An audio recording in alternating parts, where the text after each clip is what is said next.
हमारा कर्तव्य और दायित्व क्या है, उस पर एक फोकस हमारे बहुत ही सम्माननीय आचार्य नंदकिशोर जी लाडोद गुरुकुल रोहतक से हैं। बहुत अच्छा बोलते हैं, बहुत अच्छा करते भी हैं, बहुत अच्छा सोचते हैं, बहुत अच्छा एक बड़ा इनका अपना दायरा है, बहुत बड़ा गुरुकुल है। तो हम इनसे थोड़ा बहुत सीखेंगे, सुनेंगे, आगे आगे हमें क्या करना है उसका थोड़ा सा एक रास्ता मिलेगा। आचार्य नंदकिशोर जी गुरुकुल लाडोद रोहतक। ओम विश्वानि देव सवितर्दुरितानि परासुवन् यद भद्रं तन्न आसुवन्।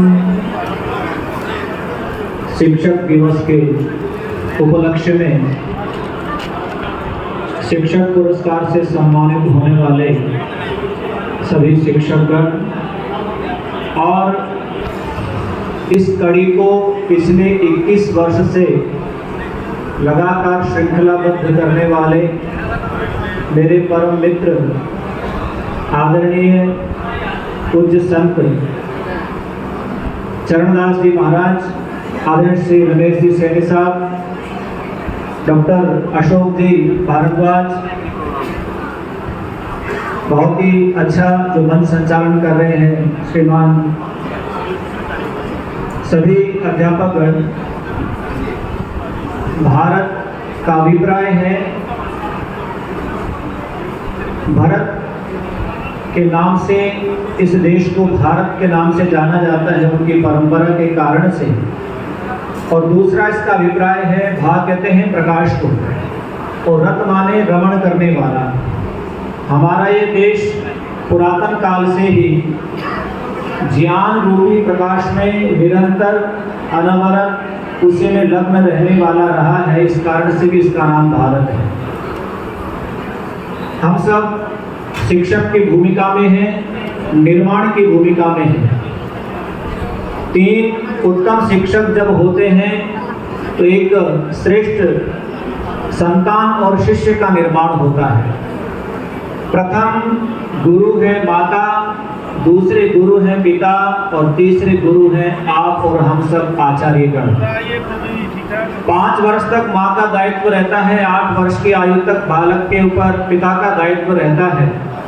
8 वर्ष की आयु से लेकर के जब तक बालक विद्यावान होता है, रोजगार परक शिक्षा को ग्रहण करता है, अपने चरित्र की शिक्षा को ग्रहण करता है, तब तक हमारा दायित्व रहता है। और इस दायित्व की भूमिका का निर्वहन यदि हम अच्छी प्रकार से करते हैं तो निश्चित रूप से हम एक सुंदर समाज का निर्माण करते हैं। जब 8 वर्ष का बालक होता है, पिता बच्चे की उंगली पकड़ करके गुरुकुल में ले जाता था, पुराने समय की बात है, अब तो विद्यालय है। उस समय एक वेद का मंत्र पढ़ा जाता था, आचार्य उपनयमानो ब्रह्मचारिणम कृणुते गर्भवन्तः। आचार्य बालक का उपनयन संस्कार करते हुए उसको अपने गुरुकुल रूपी गर्भ में धारण करता है।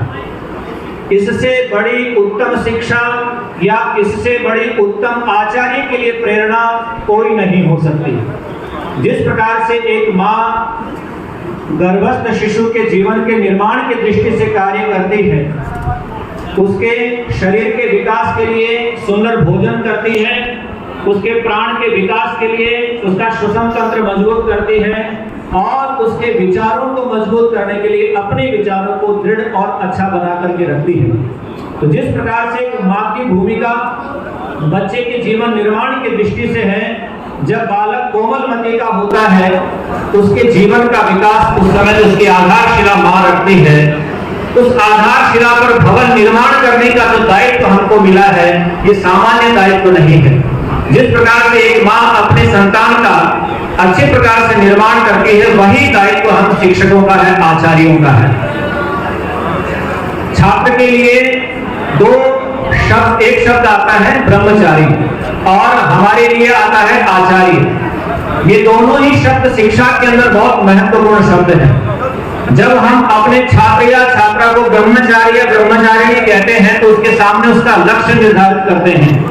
ब्रह्म का अर्थ होता है शक्ति, अर्थात बालक अपने अंदर शक्ति का संचयन करे, शरीर की शक्ति का संचय करे, प्राण की शक्ति का संचय करे, मन की शक्ति का संचय करे, बुद्धि की शक्ति का संचय करे और आत्मा की शक्ति का संचय करे। ये 5 शक्तियां जब बालक के अंदर आती है तो वो समाज के लिए उपयोगी होता है, तब जाकर के हमारे समाज की श्रेष्ठ रचना होती है। तो जब हम ब्रह्मचारी शब्द कहते हैं तो ब्रह्म का अर्थ शक्ति हो गया, दूसरा अर्थ ब्रह्म का अर्थ है ज्ञान, नॉलेज। हमें पूर्ण रूप से बालक को उसके ज्ञान, अपने ज्ञान के द्वारा उसको जोड़ना है। जब उपनयन संस्कार होता है तो बालक अपनी अंजलि ऐसे करता है, आचार्य अपनी अंजलि में पानी लेकर के बालक की हथेली में डालता है और एक मंत्र पढ़ता है, और मंत्र पढ़ने के बाद वो पानी बालक जमीन पर डाल देता है। ये उपलक्षण है कि मेरे पास जो ज्ञान है, जितना मेरा सामर्थ्य है, उस ज्ञान को मैं इस बालक को प्रदान करूं। जब वो ज्ञान बालक के पास आ जाता है तो इदम नामा, ये ज्ञान भी मेरा नहीं है, परंपरा से मुझे प्राप्त हुआ है, वो भी अपना ज्ञान उस पृथ्वी पर रहने वाले सभी मनुष्यों के लिए वितरित कर देता है। ये हमारी ज्ञान की परंपरा प्राचीन काल से चली आ रही है। इस ज्ञान की परंपरा को हमें संजो करके रखना है। तीसरा अर्थ है ब्रह्म का अभिप्राय ईश्वर, जो सर्वव्यापक ईश्वर, सर्वनियंता ईश्वर, सबका संचालक ईश्वर, सबके हृदय में रहने वाला जो परमपिता परमात्मा है, उसके साथ भी कनेक्टिविटी हमें उस बालक की जोड़नी है। तीसरा ब्रह्म का अभिप्राय है महान। हमें बालक को सामान्य नहीं बनाना है, बालक को विशेष बनाना है, बालक को महान बनाना है। ये जब ब्रह्मचारी का अर्थ अभिप्राय उसको स्पष्ट करेंगे। लेकिन फिल्मों के माध्यम से ब्रह्मचारी शब्द को भी विकृत किया गया और उस विकार के कारण से हमारे समाज से, हमारी शिक्षा से ये शब्द तिरोहित हो गया।